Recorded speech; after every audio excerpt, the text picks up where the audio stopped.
Chapter 419. The knight approached in the blink of an eye and swung his sword, but this time Hosanna did not move along with Nahan. The lanky young man from the south quickly leaped over the knight's back and then ran with a limp. At the same time, without hesitation, Nahan threw himself towards the sword.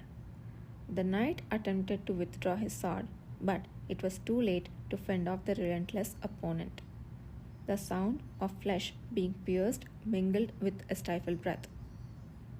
Holding the sword that had pierced his abdomen, Nahan gathered all his strength and used his ability. The method he had used against Commander Kishir of the cavalry in the Great Serene Forest before by sacrificing his shoulder worked flawlessly this time as well. At the moment of attack, a solid barrier in the enemy's mind momentarily wavered, allowing an opening to infiltrate. Through the gap, the ability spread widely, engulfing the knight and creating an opaque wall of illusion that was only perceptible to Nahan. A space where Yudhir had once been trapped was recreated, and the knight's body stiffened. ... Nahan stayed at the stationary knight with a sword thrust into his abdomen, breathing heavily with a furrowed face. Creating this space was not easy task for him. He dealt with two main types of illusions. One was the illusion he created himself, and the other was an illusion created by the target of the ability. Creating his own illusion was easy. He could manipulate simple landscape illusions to the point where he hardly felt any limitations. However, such illusions simply lost their effectiveness against strong opponents. On the other hand, making a subject create their own illusion consumed much energy but had a far more potent effect. Those without any abilities could have their minds shattered in mere seconds facing that illusion. The problem was when he had to face someone with enough strength to easily break through such illusions. To trap such individuals, Nahan had to put in extra effort. So far, only 3 had required such effort: Yudhir, Commander Kishir, and the knight before his eyes. Unlike the previous 2, the fact that the knight was not even an awakener irritated Nahan. Certainly, you got a kick out of it. He had thought that sending a non-awakener against him was a trick to buy time, but now he had to admit that it was a miscalculation. As he slowly pulled out the sword that had stabbed his abdomen, blood gushed out. Nahan quickly plugged the hole in his stomach and slumped against a wall.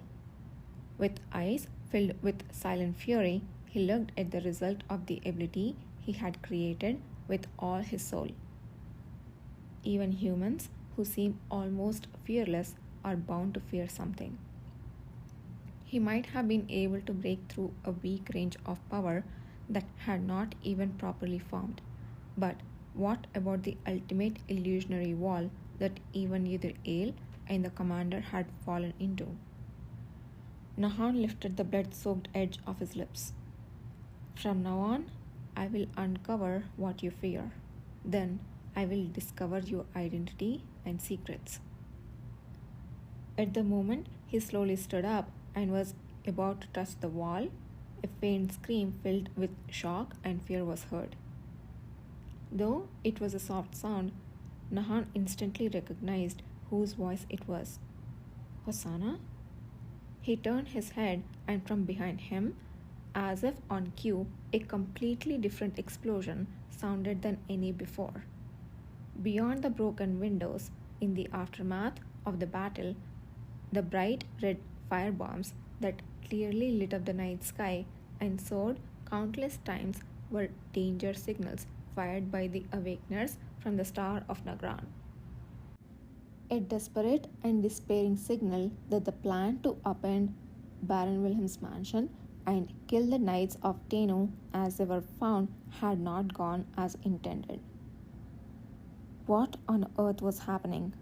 Lost in thought without an answer, Nahan didn't notice the gradually trembling movement of the knight's fingertips trapped inside the illusionary wall near him. When he finally turned his head and realized what was happening, the last thing he saw was the blue aura of light that burst through the entire third floor corridor. Your Highness, Your Highness, are you awake? Kishir was lying flat on the lounge bed, unresponsive to the sound of someone knocking at the door. The playful touch of his hand fiddling with the sleeve of the neatly folded black formal coat beside him was both mischievous and aimless. The knocking on the door ceased for a moment, only to start again as a little time passed. Your Highness, can you not hear? Duke Paleta. The skill with which the door was knocked was truly exceptional. Not a hint of courtesy was felt. Yet Kishir ignored the call again. Next came a voice filled with irritation and anger. Your Highness, Duke Paleta, do you know how many hours it has been since you went inside? If you have heard even a little about the outside situation, it would be natural for you to lead us in person. Yet, what is the reason for your staying there? I cannot believe that you, the new owner of the Divine Sword and the leader of the cavalry, would ignore your responsibility like this. Please tell us why. This speech was quite striking. Kishir, lying on one arm, chuckled softly. So they say. But what do you think of the clothes my assistant left behind? The formal coat in Kishir's hand, belonging to Yidr, naturally gave no response. It's quite amusing. Those who had 100 reasons to scoff at me as the real owner of the Divine Sword are suddenly talking about the responsibilities of the Divine Sword's owner. They weren't knocking on the door of the Duke of Paleta in this dangerous situation. He might appear higher in rank, but no one truly regarded him as so. But they wanted to summon the man and push him in front of them. The rude tone, lacking even a semblance of courtesy, was quite impressive. Long fingers playing once more with Yidr's coat sleeve in jest, Kishir, who had been swaying the sleeve slowly as if dancing, attempted to ignore the loud voices from outside once more, but stepped and listened when the content went beyond his expectations. Lord Moet, have you forgotten who is inside? The one who should be responsible for this situation in the first place is Baron Wilhelm, who abandoned us. Who are you repeatedly telling to take responsibility? The one carrying the imperial blood is naturally supposed to be in the safest place, and those who receive the title must protect him according to their oath, don't you know? Are you saying something that might be spoken in the old founding era? The Baron is gone, and the Baroness is unconscious. So, who exactly is supposed to step forward? No one is brave enough, so I did. I want to leave this place right now. If that's the case, then, like the brave others who went outside earlier, you should go as well. Were you not the one who locked all the doors here, claiming it was too dangerous? You lack the courage to go out and fight for yourself, but you have the audacity to pound on the door and yell at the one who went to rest? Such courage is truly laughable. What? In the volatile atmosphere, the voices of the surrounding people scolding them could be heard. Even after the commotion had somewhat subsided, Lord Moet continued to rage on like a madman. It was typical for those who were pricked at their own faults to get even angrier. Lord Coelt, are you proud to have been invited here, being nothing but a relic of your past glory? Coelt. Repeating that name to himself, Kishir recognized him as the noble man who had only admired artworks alone, never approaching Kishir except for today's greeting. In his red eyes, an interesting light sparked for the first time, and at that moment, the sound of fireworks bursting loudly outside the open window was heard. Without a hint of surprise, Kishir turned his head and soon afterward shifted his gaze downward. A quick and brief blue light flashed, coloring the night sky before vanishing. Then the floor below vibrated for a while. Nathan, the boy, making quite the racket. As if in response to the soft murmur, a small note fell onto the bed where Kishir had been lying, glowing faintly. To our esteemed commander, we have captured them all, from Finn Eldor. The slightly slanted but crisp writing conveyed the writer's temperament. Kishir casually flipped the note over, and a hastily written postscript caught his eye. One has escaped. His red eyes narrowed. He stared at the short postscript for a long time before lightly crushing it. Once again, only a handful of ashes remained in his relaxed hand. A pity. The words that had been whispered within his mouth disappeared, and Kishir, now risen, moved from the small cramped bed that was shorter than himself. He cracked the door open, and those who had been crowded outside all looked up at him. Finally revealing himself, Duke Paleta did not seem to have any intention of hiding what he had been doing inside. Brushing his disheveled hair aside and yawning ostentatiously, his face, still exuding residual heat, gave off an excessively sensual allure. The shirt, carelessly thrown over his bare chest, unbuttoned, exposed his entire chest, and his crumpled, hastily redressed pants were just as bad. The reek of spilled alcohol was so strong that it masked the rank smell of sex, and the crowd might have thought that was rather fortunate. It was unbelievable. Hours had passed since the party had been ruined, yet Duke Paleta had truly continued that act with his subordinate. Stunned by a behavior more litigious than rumor suggested, people were still drawn to stare at Kishir, who sighed deeply in feigned ignorance and finally spoke. Why on earth are you guys making such a racket? I simply cannot sleep. Your Highness, why are you coming out only now? Do you know what's going on outside? The young nobleman Moet, who had been urgently knocking on the door, quickly stepped forward and exclaimed. His tone was incredibly rude to address someone of a higher rank, but Kishir only raised an eyebrow and did not blame him, calmly replying. Situation, judging by the crowd gathered here, have all the other lounges been filled? If that's the case, I apologize, but I still need to use this place for a while. No, no one has come here to go in there. Moet's face turned crimson as he shook his head. Then what? There was a loud noise outside all the time. Do you really not know what's happening? We are virtually trapped here due to the intrusion of the bandits. Trapped?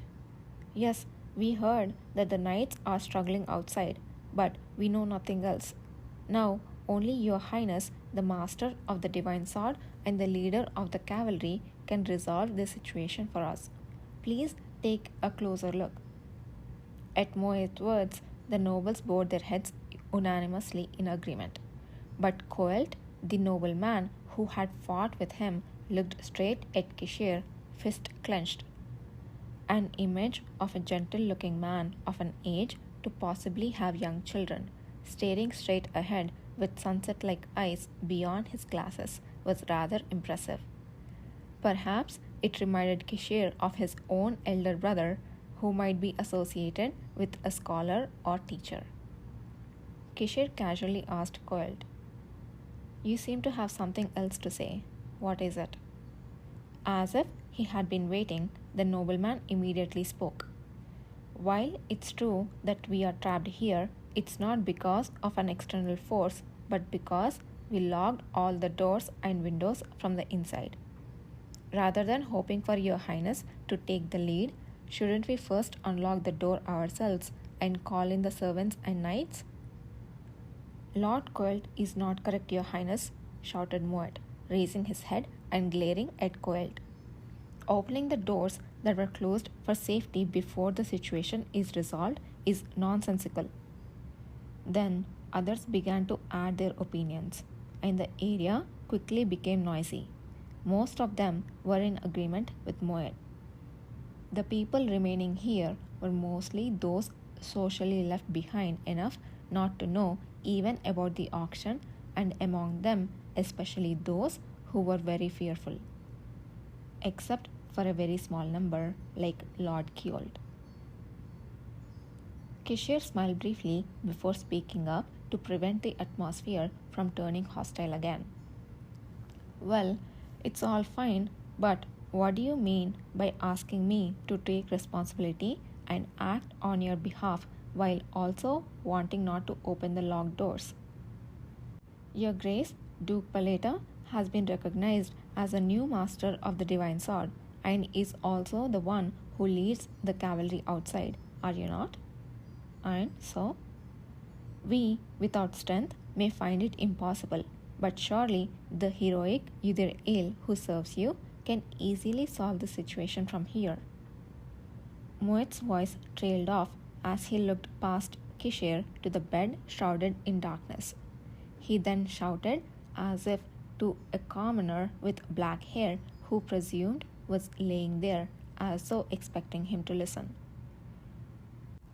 Certainly, I came to beg you to give the order. ... Kishir's expression hadn't changed a bit, either before or after hearing the words. He still wore the languid face of a debauched man whose lust was not completely extinguished, and the habitual smile at the corner of his mouth remained intact. However, in spite of that, everyone present in that place felt a momentary and inexplicable chill. With a sensation as if the sky was crashing down to crush him, Moet involuntarily swallowed his breath and clenched his buttocks, only to shudder at the sensation that disappeared as if it were a lie moments later. Just now, what? Oh, are you all right? At this rate, you might collapse even before I find out what's happening outside. Kishir tenderly expressed his concern, addressing Moet. Your worries are all valid. The master of the house has left his post in a dangerous situation. How could you not be anxious? That's true. But here's the thing. I don't know this person named Udir Al, so I can't give the order.